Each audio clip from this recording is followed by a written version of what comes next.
Warning! Warning! Bullshitter alert! Bullshitter alert! Warning! Warning! Bullshitter alert! Bullshitter alert! Nick Pope, formerly with the Ministry of Defense in England.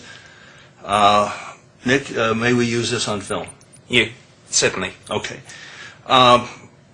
One always asks the question, why are we at war, both Britain and the United States, against Afghanistan? Why? We're not at war with Afghanistan. We are, however, at war with elements of Al-Qaeda and the Taliban, on the basis that they are not only terrorists, but they are exporting that terrorism to the Western world, as we've seen on many occasions. When did they export terrorism to the Western world?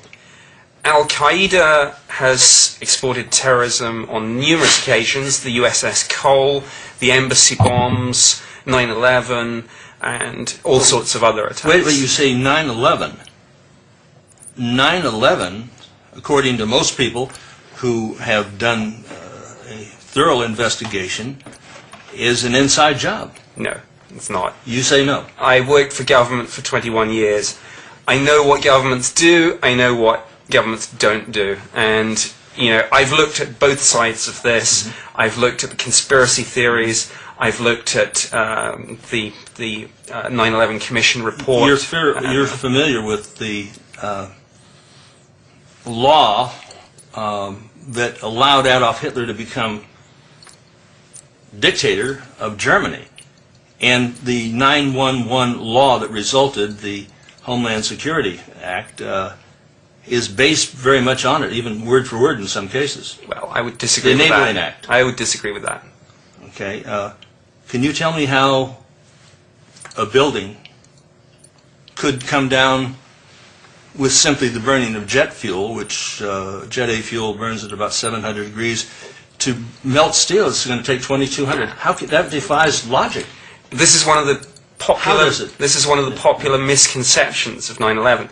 For the building to collapse, you don't need the steel support structures to melt, which, as you say, does happen at a higher temperature than aviation fuel burns. What you do need is for the steel to lose its structural integrity, and that happens at a much lower temperature. So the physics and the engineering is not in dispute. It just defies logic, because we take a look at the explosions, and you see the explosions as they come down on the North Tower, the South Tower, and there was one other building called Building Number 7. Yes. It wasn't hit with an airplane. No. Debris hit it, it caught fire, and it collapsed. But it came down in the same configuration as one would witness at an implosion. Well, I've spoken to people who do controlled demolitions, and they've looked at some of the 9/11 conspiracy theories, and they've not been convinced. They haven't been convinced. But Building Number 7 was being... We saw a woman on the BBC. She was talking on the BBC, and she says, Building Number 7 has come down. Behind the woman, in the background, we've got Building 7. It was up, and she was saying that it had already come down before it came down. How could that be unless the BBC was cooperating in line? Well, I would find it a very bizarre conspiracy theory that would include in it the BBC. But be that as it may, I think this was a very confused situation. A lot was going on. The building was clearly on fire and in danger of collapse. This is a woman who's got things coming in through her earpiece. People are telling her different pieces of information. I think it's a simple mistake. It's not a conspiracy. How can it possibly be a mistake when she's saying that the building has collapsed? There was no danger of that building coming down, and it came down in and on itself like any normal implosive device. It was set. In fact, Larry Silverstein asked why he brought the building down. Or, it came down. He says, well, it was in danger, we had to do it. And to set up an implosion takes... That's not my understanding of what he actually said.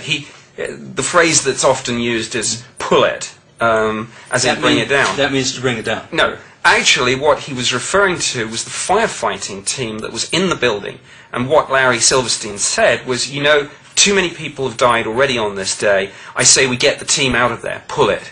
i.e. pull the team out, not pull the building down. That's absolutely preposterous. I mean, I've got a film, 911, The Greatest Lie Ever Sold. In fact, the former head of the FBI in Los Angeles and Dallas and Memphis, Ted Gunderson, and I were talking about the FBI lie coming back to the World Trade Center and doing it again. We talked about that on film in 1995, 6 years before the event.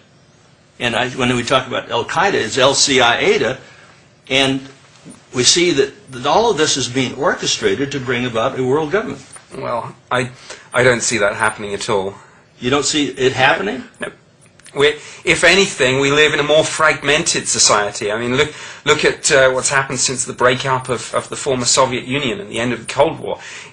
Countries aren't amalgamating and coming together into some new world order, one world government. Quite the opposite's happening. What is the United Nations? Well, the United Nations is certainly a body that attempts to coordinate policy between different countries, but it's about as far away from one world government in the sense that conspiracy theorists mean it than you could ever get. But Nick, you know, we see the EU as Hitler's dream come true. Hitler wanted a united Europe. EU, Hitler's dream come true. 4 films on that. We're going to do a 5th film. And we have our website, ourenglanduk.com, and all of the people in UKIP and other organizations like this are saying that the sovereignty of England has been surrendered through the Lisbon Treaty. There are certainly legitimate issues and concerns that people have expressed, saying that too much power has been evolved to Brussels. But again, to go from that sort of situation... Why should any power be given to Brussels? Well, you know, any power. Because the feeling is that there might be advantages in terms of things like trade in standing together in, Europe. That's what Hitler tried to do. You know, to try and sort of compare a trade confederacy with Hitler is just ludicrous. Sorry. Well, that's your opinion. We're all entitled to our own opinions, but I see the Hitlerization, the Nazization of Europe, the surrender of British sovereignty, and certainly the surrender of British freedom. You don't run the country from London, the country is run from Brussels. Well, I would say that the important policy decisions are still taken from London. Obviously, some trade decisions about milk quotas and things are done from Brussels and a few other things, but I'm not worried. Well, I am. You know, I see this evil arc here, Illuminati, and the control of the British currency and American currency being conducted out of the city within the city. I've been up there, and I'm going to go back again. We're going to try to free Britain and have recognition of the independent sovereign nation states which exist within Britain. I'm in the Free World Alliance, so okay. It's an opposition to the United Nations.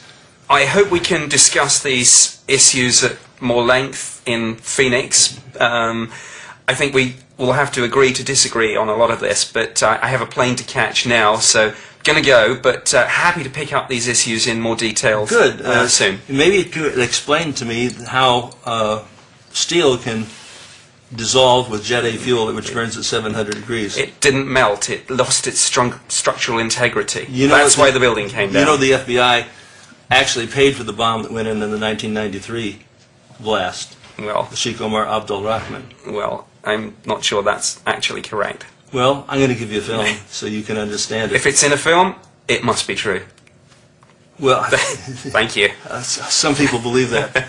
Thank you. Thank you very much. Do you have a card? No, I don't. Oh, You can get me via my website. And the website is? nickpope.net. Oh, well, that's easy. Thank you very much. Okay, sure thing. Okay. Thank you. Appreciate it. Sure, no problem.